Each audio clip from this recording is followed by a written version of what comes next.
नमस्कार बच्चों, कैसे हो आप। स्वागत है आपका अपने चैनल पर। तो बच्चों, बुक और पेंसिल लेकर बैठिए। मैं आपको एक एक शब्द का हिंदी अर्थ बताऊंगी। हम बहुत ही सरल और आसान तरीके से संस्कृत का हिंदी अर्थ करेंगे। हम आपको स्कूल और ट्यूशन से भी ज़्यादा आसान सरल तरीके से पढ़ाएंगे ताकि आप खुद संस्कृत का हिंदी अर्थ कर सकें।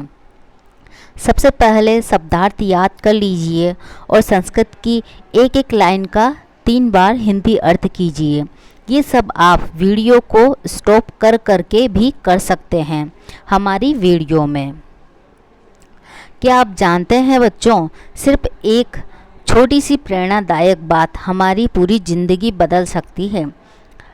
आज हम पढ़ने जा रहे हैं NCERT क्लास 8 संस्कृत दीपकम पाठ 3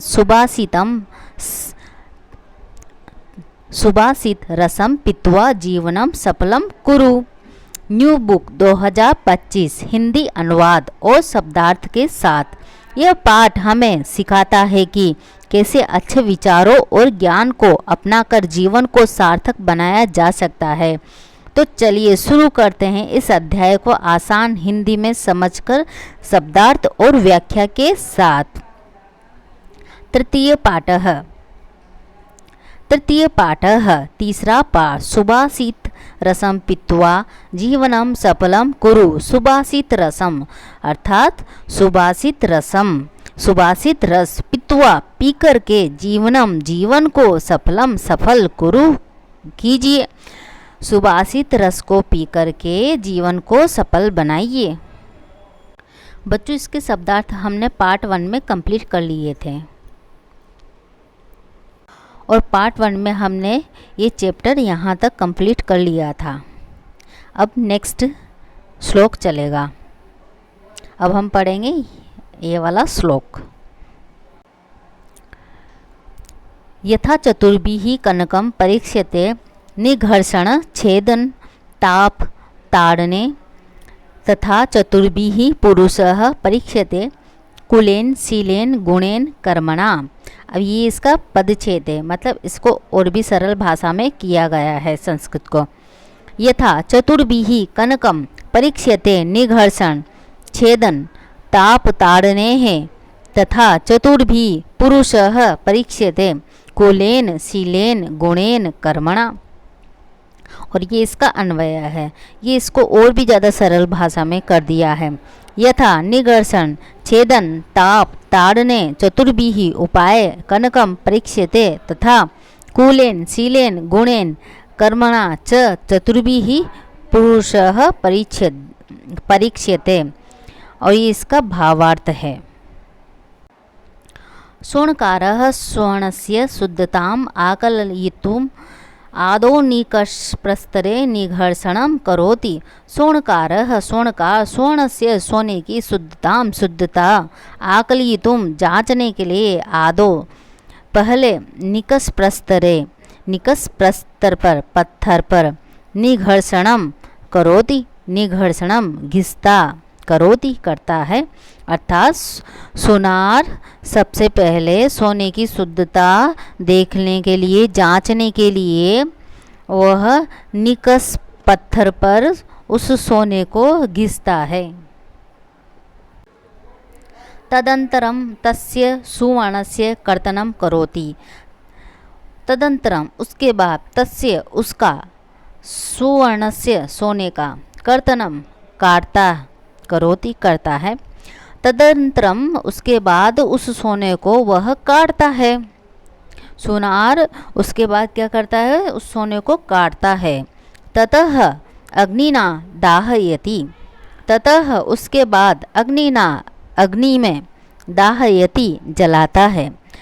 उसके बाद उस सोने को सोनार अग्नि में जलाता है।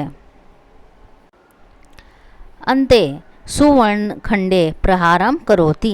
अंत में सुवर्ण खंडे सोने के टुकड़े प्रहार करोति करता है। अर्थात अंत में सोने के टुकड़ों पर वह सुनार प्रहार करता है, मारता है।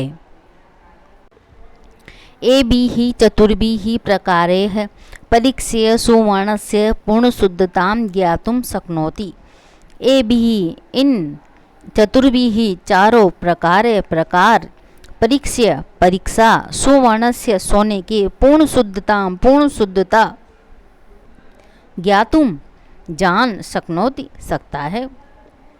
अर्थात इन चारों प्रकार से परीक्षा करके सोने की पूर्ण शुद्धता जानी जा सकती है। तथैव पुरुषः अपि चतुर्भिः उपाये परीक्षणीय। तथैव उसी प्रकार पुरुष की अपि भी चतुर्भिः चारों तरफ चार उपाय परीक्षणीय परीक्षा करनी चाहिए। तथैव उसी प्रकार पुरुष की भी इन चार उपाय से परीक्षा करनी चाहिए। हाँ, जैसे सोने की चार प्रकार से परीक्षा हुई है, उसी प्रकार मनुष्य के भी चार उपायों से परीक्षा होनी चाहिए। और वो चार उपाय कौन कौन से आगे बताया गया है। यथा कस्मिन् परिवारे अयं जनः जन्मः अलभत। यथा जैसे कस्मिन् किस परिवार में अयम यह जनः मनुष्य जन्म अलभत प्राप्त हुआ। जैसे किस परिवार में यह मनुष्य जन्म हुआ, इस मनुष्य का जन्म हुआ, किस परिवार में इस मनुष्य का जन्म हुआ। तस्य स्वभावः कीदृशः अस्ति। तस्य उसका स्वभाव कीदृशः किस प्रकार का अस्ति है, और उसका स्वभाव किस प्रकार का है। सः कीदृशे गुणे युक्तः अस्ति। सः वह कीदृशे किस प्रकार के गुण युक्त अस्ति है। वह किस प्रकार के गुणों से युक्त है, वह मनुष्य किस प्रकार के गुणों से युक्त है। पुनः सः केन कर्मणा सवृत्त समादृतः भवति। पुनः फिर सः वह केन किस प्रकार के कर्म के द्वारा सवृत्त सब जगह समादृतः सम्मानित भवति होता है।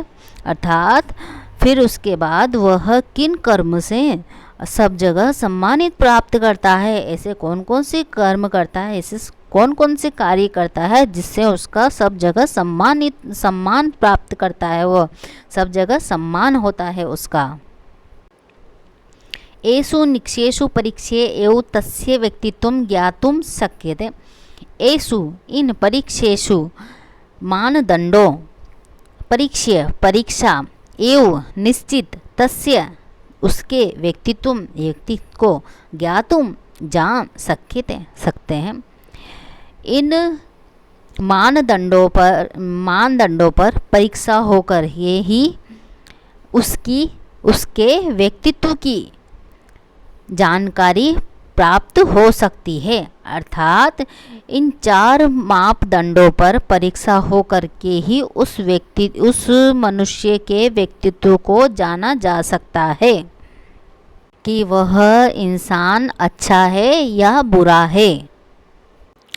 बच्चों, इस श्लोक का हिंदी में भावार्थ इस प्रकार है।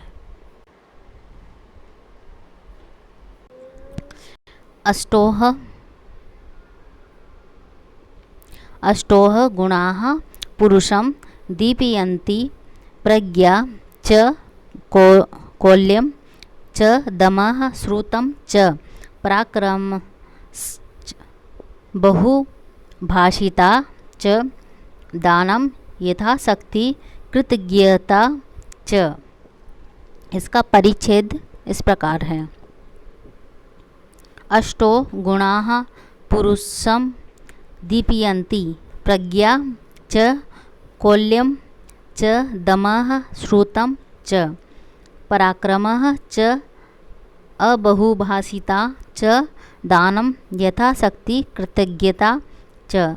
इसका अन्वय इस प्रकार है। प्रज्ञा, कौल्यं, दमः, श्रुतं, पराक्रमः, अबहुभाषिता च यथाशक्ति दानं कृतज्ञता च इत्येते अष्टो गुणाः पुरुषं दीपयन्ति। और इसका ये भावार्थ है बच्चों, जो ये लिख रखा है ना वही ये है और वही ये है और वही ये है ना।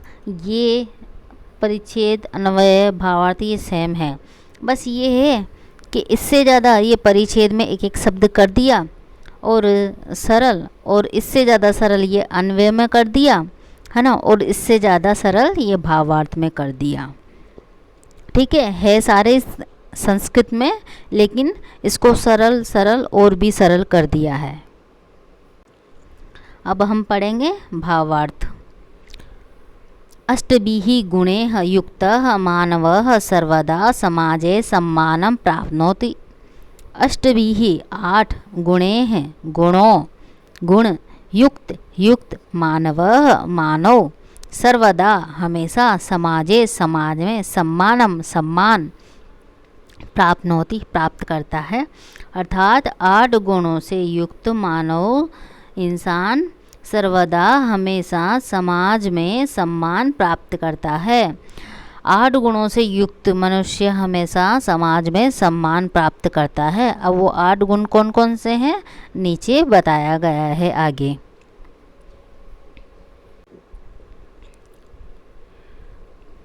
विशेष ज्ञान, कुलीनता, संयम, वेदानीनां शास्त्राणां ज्ञानं, पराक्रमः, अल्पभाषिता, सामर्थ्यानुसारं दानशीलता, कृतज्ञता च इति एते अष्टो गुणाः सन्ति। विशेष ज्ञान, किसी विषय में एक विशिष्ट ज्ञान प्राप्त करना।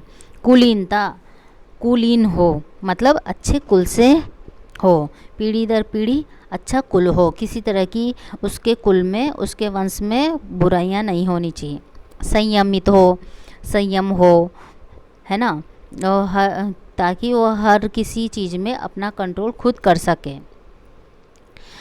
वेदादि नामम शास्त्राणाम ज्ञानम, वेदों का शास्त्रों का ज्ञाता हो, अर्थात वेद शास्त्र जो बड़ी बहुत अच्छी किताबें हैं ना, वो उनका ज्ञाता हो, उनको जानता हो, वो उन्होंने पढ़ रखी हो। पराक्रमी हो, बलशाली हो, ताकतवर हो। अल्पभाषिता मतलब कम बोलने वाला हो। सामर्थ्यानुसारण दानशीलता, सामर्थ्य के अनुसार दान करे, जिसकी जैसी भावना रहती है दान करने की, जिसका जैसा सामर्थ्य है दान करने का, वो उसके अनुसार कुछ न कुछ दान करता रहे। इतना सा दान कर दे कम से भी कम, जिससे उसके ऊपर कोई प्रभाव न पड़े।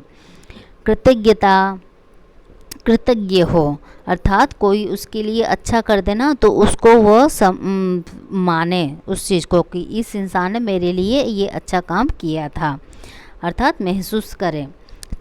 और इति इस प्रकार, एते ये अष्टोह 8 गुणाः गुण संति होते हैं। इस प्रकार ये 8 गुण होते हैं। विशेष ज्ञान, 8 गुण कौन कौन से बताए गए हैं बच्चों? अब विशेष ज्ञान, कुलीन, अच्छे कुल में उत्पन्न होना, संयमित होना, वेद आदि शास्त्र बड़ी बड़ी किताबों का ज्ञान होना, अच्छा ज्ञान होना, पराक्रमी बलशाली, कम बोलने वाला, सामर्थ्य के अनुसार दानशील करने वाला और कृतज्ञ होना चाहिए। तो ये 8 गुण बताए गए हैं। मानवः उत्तम गुणान् आश्रित्य सम्मानितः भवति। मानवः मनुष्य उत्तम गुण को आश्रितः अर्थात प्राप्त करके, अर्थात अपना कर, सम्मानित अर्थात सम्मान भवति होता है। अर्थात मनुष्य उत्तम गुण को अपनाकर सम्मानित प्राप्त करता है। मनुष्य में अच्छे गुण होंगे ना, तभी ही उसका सम्मान होता है बच्चों। बुरे गुण वाले व्यक्तियों का सम्मान नहीं होता है। और बाई चांस आपने देखा होगा तो वो कुछ क्षण के लिए होता है। वो कहते हैं ना कि सच्चाई एक न एक दिन सामने आई जाती है, उसकी असलियत एक न एक दिन सामने आई जाती है, जो भी उसने बुरे कर्म किए होंगे। तो हमेशा सत्य की ही जीत होती है, अच्छे नेचर वाले की ही जीत होती है। अच्छे नेचर वाले व्यक्ति ही सम्मानित प्राप्त कर पाते हैं। अतः इस प्रकार उक्तम कहा भी गया है, गुणवान पूज्यते नरः। गुणवान, गुणवान पूज्यते, पूज्य नरः व्यक्ति, अर्थात गुणवान व्यक्ति पूज्य होते हैं। जिन व्यक्ति में गुण होंगे ना, गुण मतलब अच्छा नेचर होगा हर तरह से, हर प्रकार से, है ना। किसी की हेल्प करना, ये सब ऊपर बताए भी गए हैं। ये 8 नेचर कम से कम होना ही चाहिए, है ना। तो जिन व्यक्तियों में गुण होते हैं वह व्यक्ति ही पूज्य होता है, वह व्यक्ति ही सम्मानित प्राप्त कर सकता है। बच्चों, इस श्लोक का हिंदी अर्थ इस प्रकार है। अब हम पढ़ेंगे नेक्स्ट श्लोक।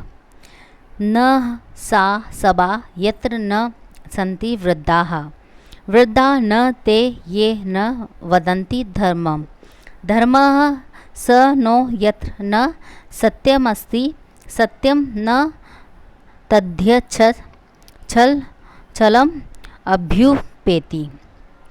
इसका परिच्छेद है। न सा सभा यत्र न सन्ति वृद्धाः, वृद्धाः न ते ये न वदन्ति धर्मम्, धर्मः स नो यत्र न सत्यम अस्ति, सत्यम न तद यद छलम अभ्युपेति। और इसका अन्वय है, सा सभा न अस्ति यत्र वृद्धाः न सन्ति, ते वृद्धाः न सन्ति, ये धर्मं न वदन्ति, स धर्मः न उ अस्ति, यत्र सत्यम न अस्ति, तत् सत्यम न अस्ति, यत् छलम अभ्युपेति। अब हम पढ़ेंगे भावार्थ। भावार्थ, अस्मिन् संसारे विविधाः सभाः भवन्ति। अस्मिन्, इस संसारे, संसार में, विविधाः अनेकों प्रकार की सभा भवन्ति होती हैं। अस्मिन् संसारे विविधाः सभाः भवन्ति, इस संसार में अनेकों प्रकार की सभाएं होती है। सभासु जन समागम भवति। सभासु, सभाओं में, जन समागमः, जनता का आगमन होता है, अर्थात जनताएं आती है, भवति होती है, अर्थात सभाओं में जनता का आगमन होता है, सभाओं में बहुत सारी जनताएं आती है। बहुभाषणम प्रचलति, बहुभाषणम, बहुत सी भाषाएं अर्थात बहुत सी बातें, प्रचलति होती है, प्रचलित होती है, अर्थात होती है। बहुभाषणम प्रचलिति, बहुत सारी बातें भी होती है। तेन साफल्यम न भवति, तेन इसके द्वारा, अर्थात इन सभाओं के द्वारा, साफल्यम सफलता, न नहीं, भवति होती है, अर्थात इन सभाओं के द्वारा सफलता प्राप्त नहीं होती है। वस्तुतः सा एव सभा सफला भवति यत्र वयोवृद्धाः ज्ञानवृद्धाः च जनाः भवेयुः। वस्तुतः निश्चित रूप से सा वह एव ही सभा सफल भवति होती है, यत्र जहाँ पर वयोवृद्धाः बुजुर्ग व्यक्ति, ज्ञानवृद्धाः ज्ञानशील व्यक्ति, जिनमें अनेकों ज्ञान हो, च और जनाः व्यक्ति भवेयुः होने चाहिए। अर्थात कहने का तात्पर्य यह है कि निश्चित रूप से वह सभा सफल होती है जिस सभा में एक तो बुजुर्ग व्यक्ति हों और दूसरे ज्ञानवान व्यक्ति, ज्ञानवान वृद्ध व्यक्ति हों, वही सभा सफल मानी जाती है। पुनरपि ते ज्ञानवृद्धा धर्म विषय वदेयु। पुनरपि फिर भी ते वे ज्ञानवृद्धा ज्ञानवृद्ध धर्म विषय वदेयु बोले, फिर भी वे ज्ञानवृद्ध धर्म विषय में बोले, धर्म विषय के बारे में बोले। धर्म संबंधयाः चर्चायां सत्यम एव वक्तव्यम यत् धर्म संबंधीय चर्चायां धर्म से संबंधित चर्चायां चर्चा में सत्यम सत्य ही एव निश्चित रूप से वक्तव्य बोलना चाहिए। धर्म से संबंधित चर्चाओं में अर्थात सभाओं में सत्य ही बोलना चाहिए। यत् सत्यम तथ्य युक्त भवेत्, यत् जो सत्यम सत्य तथ्य युक्त भवेत् होए, न नहीं तू निश्चित रूप से छलना युक्तम छल युक्त इति, इस प्रकार अर्थात जो सत्य तथ्य युक्त होए ऐसा सत्य बोलना चाहिए, छल युक्त सत्य नहीं बोलना चाहिए। हाँ बच्चों, ऐसा सत्य बोलना चाहिए जो तथ्य युक्त हो, अर्थात इसका मतलब प्रैक्टिकल सत्य बोलना चाहिए। छल युक्त सत्य नहीं, ऐसा सत्य नहीं जो खुद ने खुद से बनाया हो और किसी भी तरह का आडंबर करके उसे सत्य ही प्रस्तुत किया जाए। ठीक है बच्चों, पहले है ना जो सभाएं होती थी इस तरह की, जिस कोई एक विशेष उद्देश्य लेकर सभाएं की जाती थी। स्वतंत्रता के समय पर यह बहुत चली थी बच्चों, और इसी से कहीं ना कहीं सफलता भी मिलती थी। जब कुछ ना कुछ संदेश पहुंचाना रहता था तो ऐसी छोटी छोटी सभाएं बुलाई जाती थी और बड़ी बड़ी सभाएं भी बुलाई जाती थी। इस श्लोक का हिंदी अर्थ इस प्रकार है। अब पढ़ेंगे नेक्स्ट श्लोक। दुर्जनेन समम सख्यम प्रीतिम च अपि न कारयेत्, उष्णो दहति गारः शीतः कृष्णायते करम परिच्छेदः। दुर्जनेन समम सख्यम प्रीतिम च अपि न कारयेत्, उष्णः दहति च अंगारः शीतः कृष्णायते करम। अन्वय। दुर्जनेन समम सख्यम प्रीतिम न अपि न कारयेत्, उष्णः अंगारः दहति शीतः च करम कृष्णायते। अब इसका भावार्थ है। भावार्थ। दुर्जनेन सह मैत्री न करणीया। दुर्जनेन दुर्जन के साथ, सह साथ, मैत्री मित्रता, न नहीं, करणीया करना चाहिए। अर्थात दुर्जन व्यक्ति के साथ मित्रता नहीं करनी चाहिए। दुर्जन मतलब बुरे व्यक्ति जिनमें अगुण होते हैं ना, वो तो बुरे व्यक्तियों के साथ मित्रता नहीं करनी चाहिए। यतो ही दुर्जनः विश्वास योग्यम न भवति। यतो ही क्योंकि, ही निश्चित रूप से, दुर्जनः दुर्जन व्यक्ति विश्वास योग्यम विश्वास के योग्य, न नहीं, भवति होता है, क्योंकि दुर्जन व्यक्ति विश्वास करने योग्य होता ही नहीं है। दुर्जनेन सह बंधुता प्रीति न करणीया। दुर्जनेन दुर्जन के साथ, सह साथ, बंधुता प्रीति न नहीं, करणीया करनी चाहिए। दुर्जन के साथ बंधुता और प्रीति नहीं करना चाहिए, मतलब बुरे व्यक्तियों के साथ ज़्यादा बंधुता नहीं करनी चाहिए। बंधुता मतलब ज़्यादा रिश्ते नहीं बनाने चाहिए, और ज़्यादा प्रीति भी नहीं बतानी चाहिए, ज़्यादा प्रेम भाव भी नहीं दिखाना चाहिए।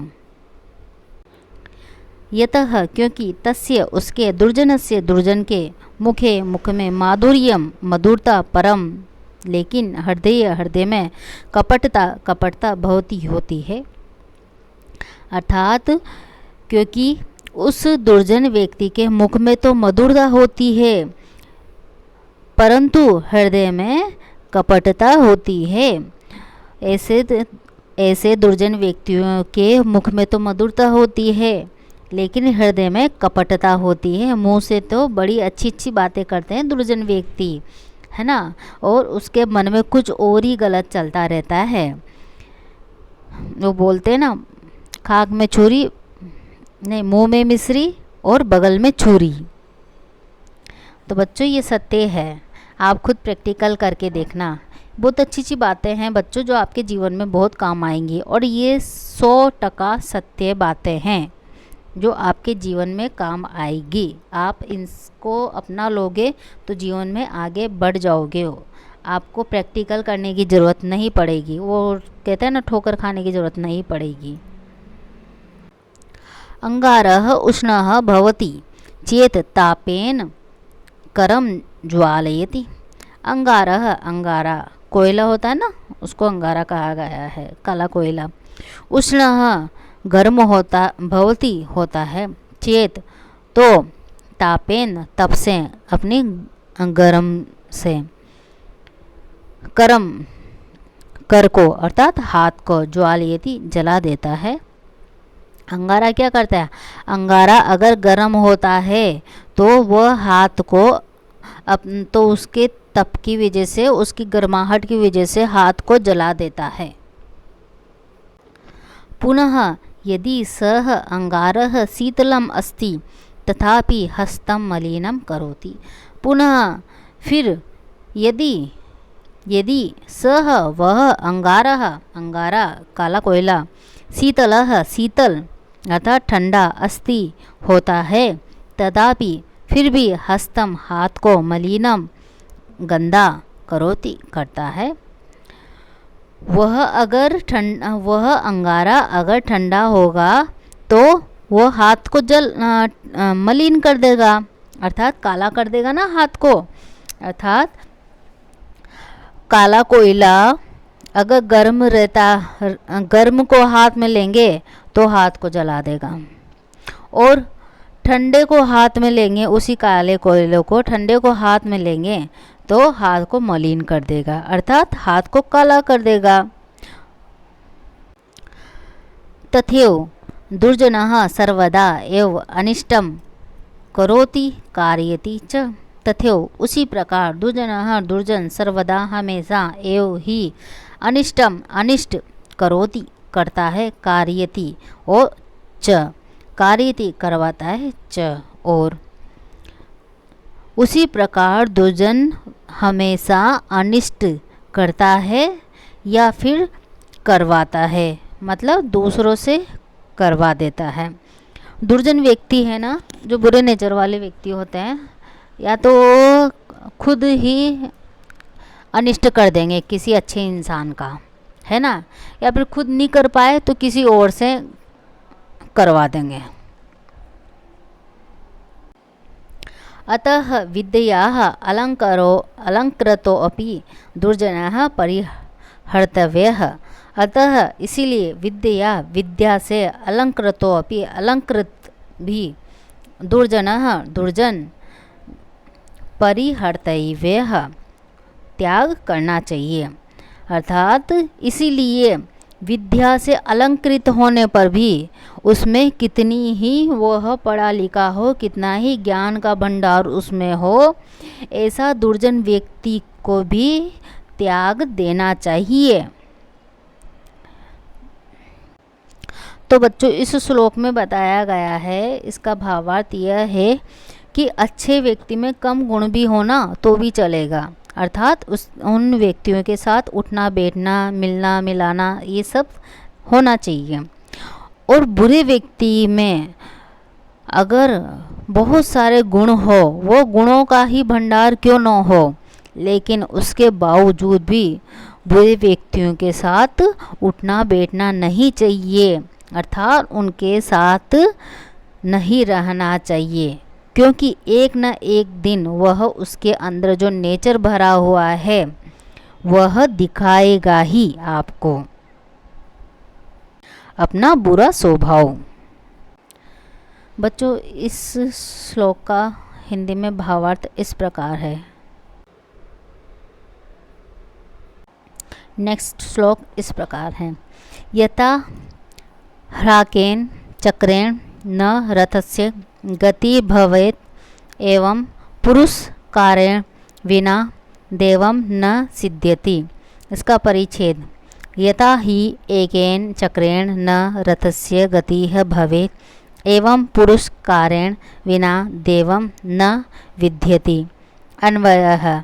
यथा ही एकेन चक्रेण रथस्य गति न भवेत् एवं पुरुषकारेण विना देवं न सिद्ध्यति। इसका भावार्थ इस प्रकार है। भावार्थ। रथस्य गति चक्रद्वयम् एव सम्यक् भवति। रथस्य रथ की गति चक्रद्वयम् दो चक्र से अर्थात दो पहिए से एव ही सम्यक अच्छी तरह से भवती होती है। अर्थात रथ की गति दो पहियों से ही ठीक प्रकार से होती है। रथ में दो पहिए लगे हुए रहते हैं ना, तो ही रथ अच्छे से चल पाता है। अगर एक पहिया लगा रहता है तो रथ चल नहीं पाता है अच्छे से। एकेन चक्रेण रथस्य गमनम न संभवेत्। एकेन एक चक्रेण पहिया रथस्य रथ का गमनम चलना नहीं संभवेत संभावना है। एक पहिए से रथ का चलना संभव नहीं है। एक पहिए से रथ का चलना संभव है ही नहीं, अर्थात रथ एक पहिए से चल सकता ही नहीं है। वो अगर रथ को चलाना है तो दो पहियों की आवश्यकता होती है। दो पहियों से ही रथ चल पाता है, एक पहियों से रथ कभी भी नहीं चल पाता है। रथस्य गति स्थगिता स्यात्। रथस्य रथ की गति स्थगिता रुक स्यात् होती है। अर्थात रथस्य गति रथ की गति स्थगिता स्यात् रुक जाती है, रथ की गति रुक जाती है। पुरुषार्थे विना फलम न सिद्ध्यति। पुरुषार्थेन पुरुषार्थ के बिना फल नहीं सिद्ध्यति सिद्ध होता है। अर्थात पुरुषार्थ के बिना फल सिद्ध नहीं होता है। पुरुषार्थ के बिना फल की प्राप्ति नहीं होती है। पुरुषार्थ मतलब कठिन परिश्रम के बिना हम किसी भी फल को प्राप्त नहीं कर सकते हैं। जो हमने सोच रखा है कि हमें ये कार्य करना है तो उसके लिए हमें मेहनत करनी पड़ेगी, तभी हमें उस कार्य की प्राप्ति हो सकती है। उस कार्य तक हम पहुंच सकते हैं, उस कार्य को हम प्राप्त कर सकते हैं। भाग्ये स्थिते अपि उद्योगेन एव फलम लभ्यते।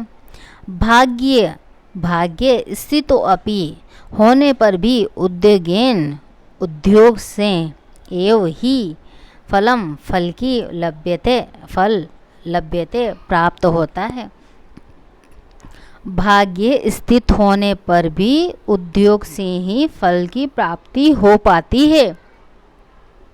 अर्थात भाग्य होने पर, किस्मत होने पर भी परिश्रम करेंगे तभी फल की प्राप्ति होगी। अगर किस्मत में कोई चीज़ है तो उसके लिए भी हमें परिश्रम करना पड़ेगा, तभी फल की प्राप्ति हो सकती है, अन्यथा हमें फल की प्राप्ति नहीं हो सकती है। जैसे किसी ने कहा कि वहाँ तेरी नौकरी लगने वाली है, तो उसको चुपचाप बैठकर यह नहीं सोचना चाहिए कि ओ अब तो नौकरी लगने वाली है, आ जाएगी और लग जाऊँगा। उसको सारी डॉक्यूमेंट्स वगैरह सारी तैयारियां करनी पड़ेगी और वहाँ तक जाना पड़ेगा, और उस बीच जो भी समस्या आएगी वह उसका समाधान करना पड़ेगा, मतलब उसको परिश्रम करना पड़ेगा, तभी तो उसका भाग्य भी उसका साथ देगा। बिना मेहनत के तो भाग्य भी साथ नहीं देता है बच्चों। अत्र अनुभूयते यत् प्रयत्नः भाग्यं च मानवस्य द्वे चक्रे स्तः। अत्र यहाँ पर अनुभूयते अनुभव किया जाता है यत् कि प्रयत्नः प्रयत्न, भाग्य भाग्य, च और मानवस रथस्य मानव रथ के, द्वे दो चक्रे चक्र स्थ हैं। अर्थात यहाँ पर ये अनुभव किया जाता है कि प्रयत्न और भाग्य मानव रथ के दो चक्र हैं। अर्थात इसका कहने का तात्पर्य ये है कि यहाँ पर ये अनुभव किया जा रहा है, ये महसूस किया जा रहा है कि मानव रथ के, अर्थात यहाँ पर मानव को क्या बना दिया गया, रथ समझा गया है कि मानव रथ के दो चक्र हैं। एक दो चक्र कौन कौन से हैं? एक तो भाग्य और एक पुरुषार्थ, कठिन परिश्रम। मानव रथ के जिस प्रकार नॉर्मल रथ के दो पहिए होते हैं, उसी प्रकार मानव रथ के दो पहिए हैं। एक का नाम है भाग्य, दूसरे का नाम है पुरुषार्थ। तो दोनों को साथ में ले चलेगा वह, तो कार्य को अत्यधिक शीघ्रता से सफलता की प्राप्ति हो जाएगी। और वो एक के ऊपर ही निर्भर रहेगा, एक पहिए के ऊपर ही निर्भर रहेगा, या तो भाग्य के ऊपर या पुरुषार्थ के ऊपर, तो वह इतना जल्दी आसान तरीके से उस कार्य की सिद्धता को प्राप्त नहीं कर सकता, उस कार्य को प्राप्त नहीं कर सकता है। तो बच्चों, इस श्लोक का हिंदी अर्थ इस प्रकार है।